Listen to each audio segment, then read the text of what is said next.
Nella vita, sempre in qualsiasi contesto, mi sono assunto responsabilità che a volte non avevo, giusto perché ritenevo che chi fosse il leader in quel momento dovesse farlo. E quindi non scapperò neanche questa volta se dovesse essere una responsabilità in più da prendersi. Pronto all'eventuale plotone di esecuzione se alla fine, come sembra, il commissariamento arriverà. Pronto, ma con il petto in fuori, il coordinatore regionale di Fratelli d'Italia, che in una settimana di post-voto si è visto arrivare addosso diverse frecce avvelenate dal suo partito. Vede alla voce Elena Donazzan, proprio a Ring.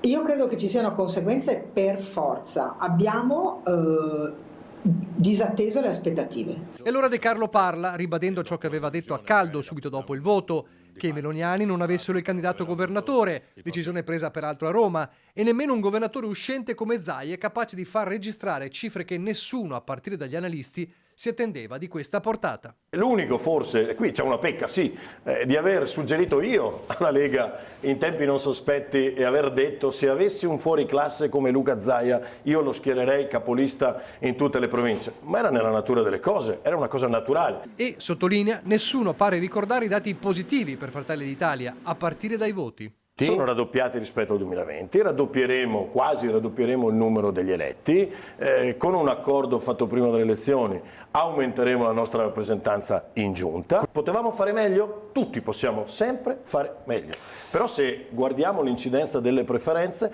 anche al netto delle preferenze per Luca Zaia, Fratelli d'Italia ha dato più preferenze ai propri candidati. Significa che le liste scarse non erano, anzi erano liste molto forti. Cos'è mancato? È mancato il voto d'opinione. Quello che alle politiche alle europee si sposta su Giorgia Meloni e quello che alle regionali è rimasto sul partito che poteva candidare il governatore. E a proposito di liste, il sasso che si toglie dalla scarpa riguarda proprio quell'area vicentina alla quale appartiene Elena Donazzan. La provincia di Vicenza, tra l'altro, è l'unica provincia che ha portato, ma è l'unica provincia che ha riunito il coordinamento e che ha scelto i 9 all'unanimità. Quindi quei 9 che sono stati scelti con il voto di tutti, tant'è che doveva essere la provincia che esponeva il risultato più forte. E invece?